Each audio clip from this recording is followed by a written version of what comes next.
Oke teman-teman, selamat datang di channel Ethical Hacking Indonesia. Seperti pada video sebelum-sebelumnya, teman-teman meminta untuk dibuatkan tutorial atau semacam edukasi mengenai man in the middle attack gitu. Jadi video ini saya buat sesuai dengan request, dan ada beberapa request yang akan saya buatkan videonya, tetapi untuk kedepannya ada beberapa video yang tidak saya buat atas request kalian, tapi saya membuat dengan bentuk perubahan dari channel ini. Oke, seperti pada judulnya kalian sudah tahu apa sih Zerosploit ini, cuman ada yang mempertanyakannya lagi atau menanyakan mengenai Zerosploit ini, maka saya tetap buat kan tutorialnya, padahal di sebelumnya dulu di channel saya yang dulu, yang ini juga sih, cuman pernah di blok sama YouTube, tapi ini udah dibalikin. Tapi saya akan buat lagi ulang dengan tujuan yang jelas gitu. Dulu kan tidak ada tujuannya gitu, sekarang ada tujuannya, itu melakukan edukasi supaya teman-teman kalau berhadapan dengan masalah seperti ini tahu harus ngapain gitu. Oke. Disclaimer on, semua video dan tutorial hanya untuk tujuan informasi dan pendidikan. Kami percaya bahwa peretasan etis, keamanan informasi, dan keamanan cyber harus menjadi subjek yang familiar bagi siapa saja yang menggunakan informasi digital dan komputer. Kami percaya bahwa tidak mungkin membela diri dari peretas tanpa mengetahui bagaimana peretasan dilakukan. Oke, jadi itu maksudnya. Maksudnya adalah kita harus mengenal bagaimana sih cara orang melakukan hal tersebut gitu. Nah, dan apa yang menjadi pokok fokusnya di situ gitu. Apa yang menjadi transportasi. Kenapa kok bisa terjadi seperti ini? Intinya itu harus ada sebuah hubungan gitu.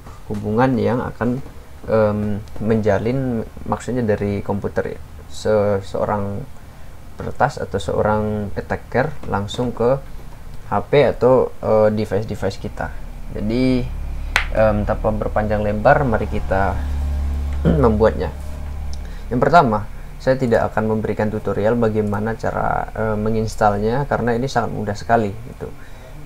Mungkin ada beberapa orang yang mengalami kendala dalam hal instalasinya, cuman di sini saya akan memberikan bagaimana sih cara melakukannya gitu. Dan itu lumayan membutuhkan kesabaran yang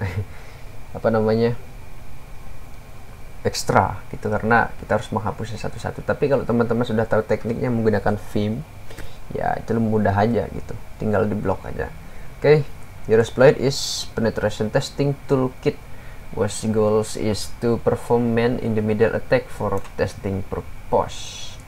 Jadi hanya digunakan untuk melakukan testing dan sebagai pembelajaran gitu. Testing itu seperti apa gitu. Kalau misalnya teman-teman memiliki server di rumah dan itu ada websitenya, kalau misalnya mau yang touch langsung ke jaringan-jaringannya, ini masuknya jaringan security ya, network security. Jadi ini harus dipertimbangkan gitu. Jadi tidak ada kebocoran informasi yang terjadi karena human error gitu. Jadi ini harus jadikan sebagai salah satu pusat perhatian yang harus dilihat dan dipedulikan lagi gitu ya, mengenai network security. Jadi tampilannya seperti ini, dependencies. Jadi ini yang dibutuhkan: nmap, Happing Tree, Build Essential, Ruby Dev, libpcap, terus libgmp3 dev, karena ini nanti ada dimana dia bisa play YouTube di browser orang gitu. Tablelet, terminal kernel table, ini untuk SSL stripping. Untuk instalasinya ini mudah banget sih nih. Jadi tinggal, tapi yang menjadi catatan adalah dalam instalasinya ini mana Python. Nah, di sini yang menjadi permasalahannya adalah dia menggunakan Python 2 gitu. Sekarang rata-rata di semua operasi sistem Linux atau apapun itu menggunakan Python 3 gitu. Jadi kelemahannya adalah kita harus menginstalnya menggunakan Python 2 gitu, dan caranya sangat mudah gitu. untuk melakukan instalasinya ini ada problem di versi Python-nya, tapi problemnya itu bisa kita akali gitu. Yang pertama adalah ini silahkan diikuti aja ini caranya. Terus kalau misalnya ini lebih supportnya ke sini ya, ke operasi sistem ini semua dan versi-versinya. Fiturnya adalah port scanning, network mapping, DDoS attack, HTML code injection, JavaScript code injection, download intercept and replacement, sniffing, DNS spoofing, background audio reproduction, image replacement, driftnet, web page defacement, and more. Jadi ini kalau mau lihat demonstrationnya ada di sini gitu, tapi di sini kita langsung tes saja. Seperti biasa ya, harus melakukan cloning code ke ini kita dulu ke dalam komputer kita. Coba dulu saya, daripada nanti gegabah kalian. Jadi seperti ini. Nah, di desktop nanti akan muncul di atas nih. Ini adalah filenya. Waduh, bahaya ini file yang bawah. Oke. Apa ini? Cookies driftnet. File apa ini kok nggak mau ketutup? Bentar ya.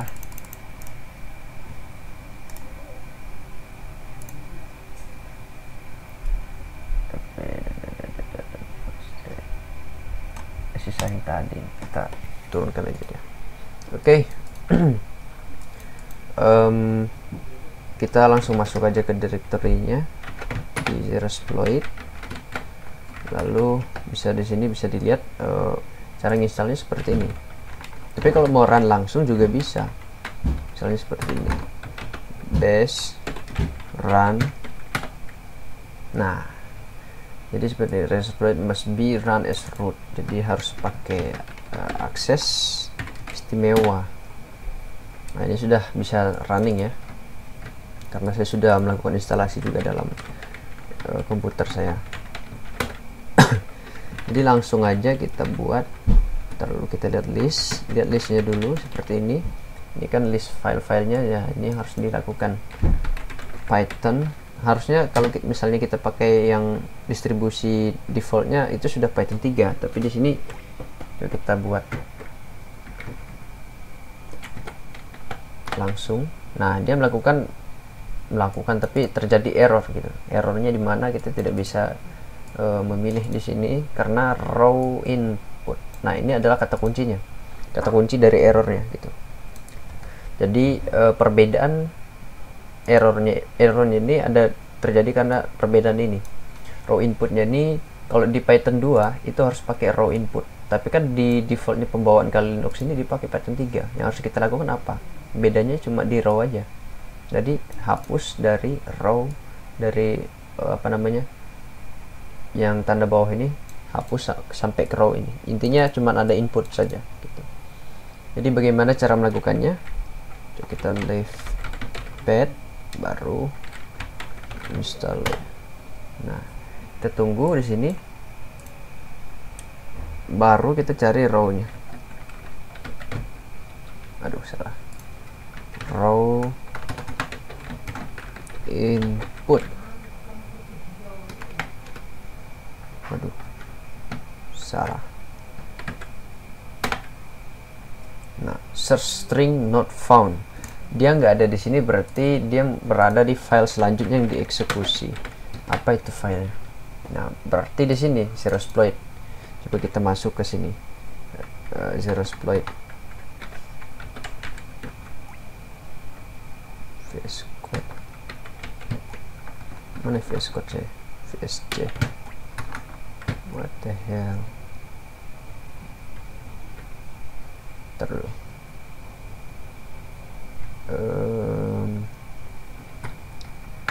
kita buka aja langsung dari sini supaya lebih lebih ada lebih mudah dilihat perbedaannya apa sih. Nah, setelah kita dalam Visual Studio, kita grab ini sini, open folder aja. request. Kita pergi ke home, terus ke desktop.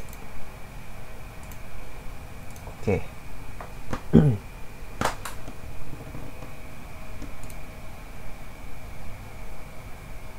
Change anyway. Tunggu ya.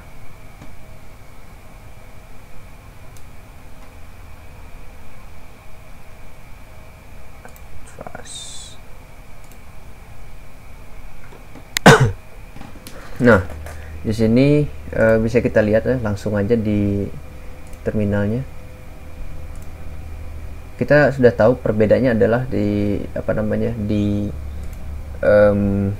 row tadi. Nah, di sini kan nanti tersimpannya di mana, jadi simpan itu di OPT, di directory OPT kita ya. Saya ambil seperti ini dulu, saya ubah. Waduh, ngeleng bahaya. Jadi dia akan tersimpan di directory OPT. Karena saya sudah install, saya bisa membuktikan bahwa dia ada di situ. Gitu. Nah, jadi ada di sini zero sniff. Tapi karena kenapa dia ada di semua? Karena sudah masuk dalam zero sniff exploit zero exploit ini. Oke, itu adalah tempat runningnya. Tapi yang harus kita lihat adalah, yang harus kita perhatikan itu adalah file ini. Kita lihat di tempat saya, live pad di sini yang bisa dijalan di komputer saya. Tapi itu sudah saya lakukan modifikasi source code dan menggunakan Python 3. Kalau kita lihat perbedaannya dari yang fresh source code dengan yang sudah saya ubah. What? Terlalu salah nama gitu guys. Jadi dia yang ini. Nah, ini kan source code-nya. Kita cari input, kita cari row underscore input seperti ini, search string not found. Nah, itu kenapa dia bisa saya jalankan di sini di komputer saya, padahal ini pakai Python 3. Sudah kita keluar dulu desktop, sudo zero exploit, dan dia bisa jalan gitu. Nah, tadi kan filenya sama.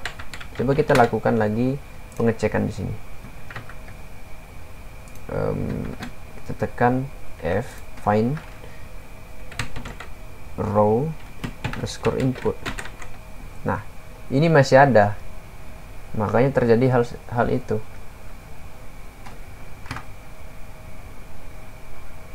Itu kita input,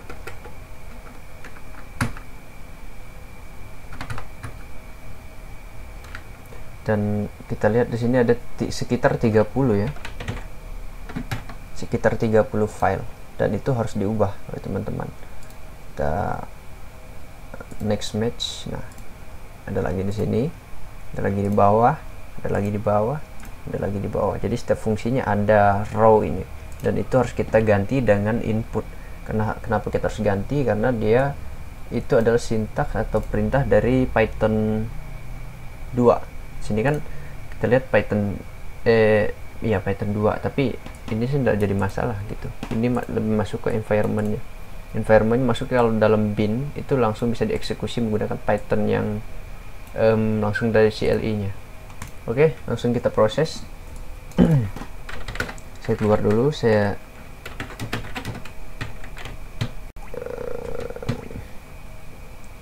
aduh, salah. Udah ya, hapus dulu filenya. Oke, jadi sudah bersih.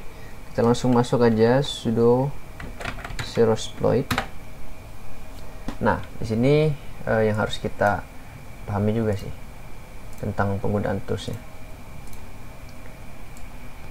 Perlu diperhatikan bahwa ini toolsnya bukan untuk main-main, maksudnya untuk menjadi candaan untuk orang lain gitu, karena ini berbahaya. Jadi dimohon untuk bertanggung jawab menggunakannya. Oke. Yang your network configuration ini adalah untuk komputer saya. Jadi informasi di sini ini hanyalah untuk melakukan testing. Penetration testing ini adalah perilaku yang melibatkan aktivitas hacking, namun itu dengan kesadaran bahwa ini boleh saya lakukan gitu. Jadi untuk melakukan perintah awalnya itu seperti biasa, harus help sesuai dengan perintahnya. Nah, scan, kita harus map your network. Untuk apa kita harus map your network? Supaya kita tahu dalam jaringan kita tuh ada siapa aja gitu. Seperti ini, mapping your network. Jadi ini melakukan mapping dalam network, artinya di lokalnya aja. Jadi ini semua device yang ada di di network saya. Dan ini adalah this is device, artinya komputer ini sendiri. Kalau kita lihat ini dia 16, kalau kita lihat ke atas 16 juga. Nah coba kita pilih salah satu aja. Saya pilih HP saja ya, karena saya nggak punya virtual mesin, jadi saya tidak punya lab. Jadi let's choose a target, kita pilih aja di HP saya. Nanti kita buat SSL strip aja, terus kita enter help untuk menampilkan modul apa sih yang bisa kita gunakan gitu. Nah di sini ada banyak banget. Ada pscan, itu port scanner, dan ini bergunanya kalau kita pakai cari di komputer gitu. Dan di HP juga bisa. Ini kadang membantu kita dalam melakukan bug bounty gitu, ketika kita melakukan checking terhadap suatu aplikasi yang berhubungan dengan HP kita bisa lakukan cek di sini gitu. Kita lihat port mana sih yang terjadi di port ini gitu. Itu bisa dilakukan dengan modul ini. Terus DOS attack ini sangat biasa sih, ini nggak ada gunanya sih. Kalau untuk main-main sih ini oke, cuman ini berbahaya sekali, jangan digunakan untuk perang sembarangan. Nah terus masuk ke ping ini ping request seperti biasa yang kita lakukan. Ping itu kayak model request, dan ping ini ada beberapa versinya ya, banyak sekali, dan ini salah satu normalnya aja gitu. Terus inject HTML code. Jadi kita bisa melakukan injection ke dalam target kita menggunakan HTML code gitu. Kalau ada yang tahu, coba di browsing dulu HTML code ini, tapi saya rasa semua orang sudah tahu sih HTML. Dan ini biasanya dengan tujuan tertentu, misalnya kita bisa mining menggunakan token gitu kan. Nah kita bisa menggunakan Zerosploit ini gitu, kita buat aja file HTML nya, baru kita inject ke laptop orang yang lebih besar resource-nya. Tapi itu jangan dilakukan, itu sangat tidak terpuji, karena ini kita berbicara tentang peretasan etis atau ethical hacking Indonesia. Jadi tolong jangan dilakukan seperti itu, karena saya tidak bertanggung jawab atas apa yang kalian lakukan. Tuh. Terus ada di sini inject JS atau inject JavaScript code, dan ini sama. Metodenya yang digunakan sama, cuman bahasa pemrograman yang berbeda. Ini kan menggunakan HTML, dan ini menggunakan script.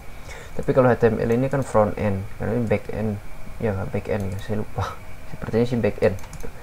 R download replace file being download. Nah ini agak creepy. Jadi ketika orang melakukan download, kita bisa melakukan replacing file gitu. Jadi dia merasa dia melakukan download terhadap sesuatu, tapi kok yang masuk itu adalah file yang kita rekomendasikan gitu. Nah ini sangat powerful, dan kalau salah guna yang berbahaya gitu. Jadi tolong jangan digunakan untuk penggunaan yang buruk. Oke, bantulah orang, jangan kau siksa orang.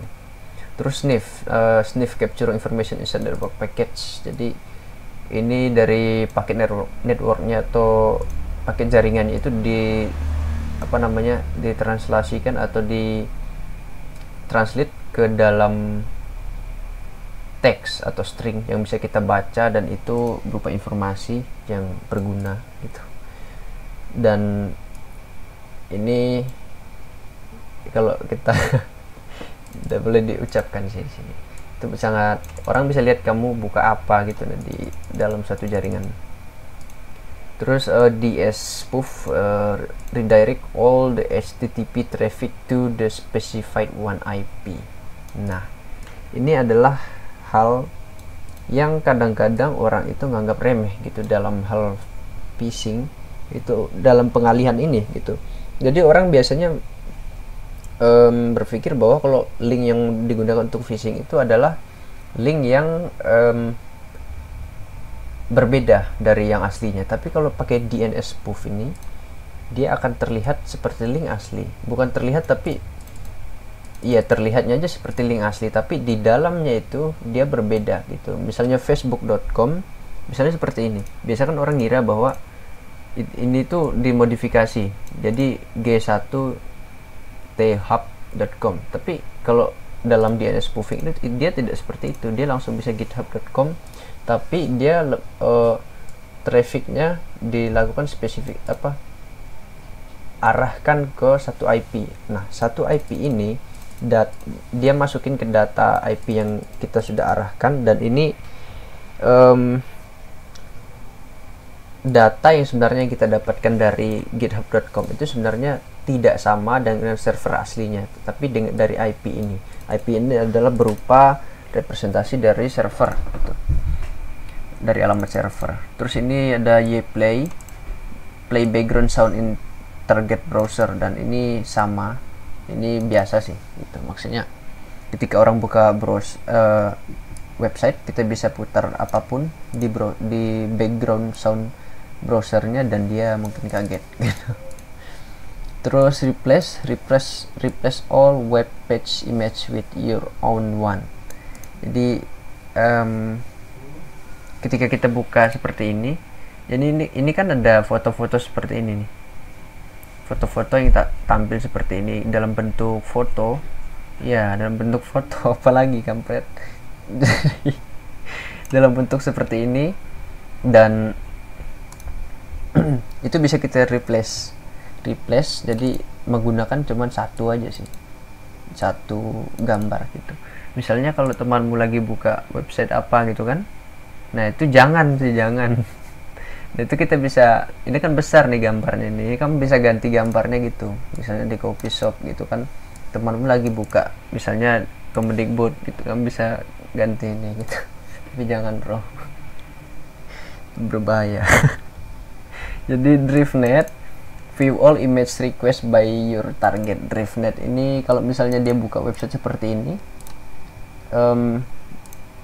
seperti ini ya, kita buka website seperti ini kan ada semua image nih, ada gambar seperti ini, itu akan ditampilkan di komputer kita. Jadi yang dia buka ya, gambar yang terlihat di browser dia, di website yang dibuka bisa kita lihat di komputer kita gitu. Terus move checking web browser content. Jadi ini biasa sih, ini kayak jahil-jahilan aja ini. Kayak misalnya kita buka seperti ini, terus ini gerak-gerak gitu, konten-kontennya bergerak gitu, entah apa fungsinya. Terus ini deface, override all web page with your HTML code. Jadi ketika seseorang itu buka komputer, misalnya dia buka github.com, tampilannya nggak kayak gini, tapi tampilannya itu menyesuaikan dengan apa yang orang ini mau dengan menggunakan modus ini. Nah, oke. Dari panjang lebarnya saya berbicara, dan saya harap itu bisa dimengerti gitu. Dan saya coba menggunakan yang di sini saya berani gunakan adalah sniff aja. Sniff untuk menjadi contoh ternyata apa yang selama ini kita tidak duga itu berbahaya gitu. Which one modul? Sniff ya, sniff. Sebentar modul, enter sniff. Nah, please type run to execute the sniff. Run.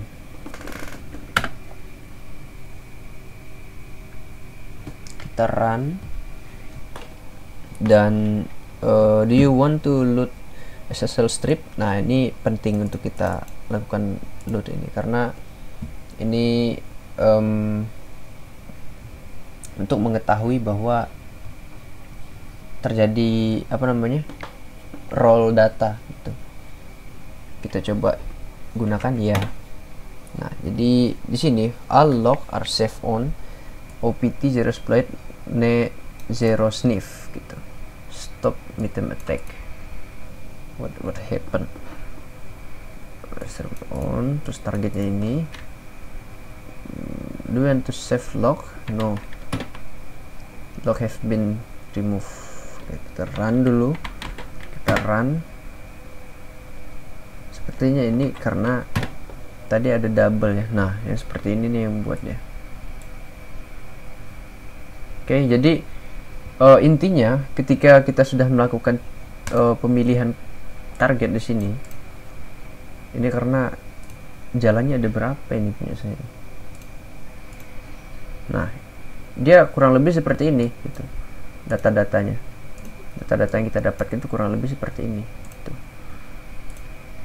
Karena ini nggak bisa di close. Nah, nggak bisa di close. Jadi kita lihat aja yang sudah saya praktekkan tadi. Jadi ini akan menampilkan apa sih yang kita akses gitu. Dan bayangin ketika website itu ada, pokoknya di sini tuh ada tokennya, ada token, ada password, ada username gitu. Jadi itu bisa dilihat orang gitu, apa sih yang kita buat, dan apa intinya privasi kita terancam lah kalau kita tidak mengindahkannya. Oke. Jadi yang menjadi saran dari saya adalah untuk mencegah hal ini. Ya, ini agak repot sih karena kita harus menggunakan VPN gitu. Karena melihat berapa banyak website yang seperti itu di Indonesia, kelemahan-kelemahan website seperti itu di Indonesia, dan itu adalah website-website penting. Dan itu kayak semacam yang harus kita pedulikan gitu, tapi bukan kita yang berhak untuk mempedulikan hal seperti itu. Saya hanya membagi informasi untuk saling menjaga saja gitu terhadap informasi kita yang bisa dilihat orang gitu. Oke, jadi yaitu solusinya itu adalah jangan salah masuk website, masuklah ke website yang secure yang pakai HTTPS gitu. Tapi HTTPS itu juga bisa diambil seperti ini dengan proxy HTTPS proxy, dan kuncinya satu aja sih, pakai VPN gitu, biar tidak terdeteksi apa sih yang kita lagi buat dalam device kita. Oke, mungkin itu yang bisa saya sampaikan. Terima kasih karena kalian sudah menonton video ini. Durasi kita sudah 28 menit, dan saya harap video ini dapat memberikan informasi yang berguna bagi kita semua dan menjauh kita dari hal-hal yang tidak kita inginkan gitu, karena privasi orang itu sangat penting. Oke, respect the others, privacy. See you in the next video. Stay safe dan keep learning, keep moving. Apa sih? Oke.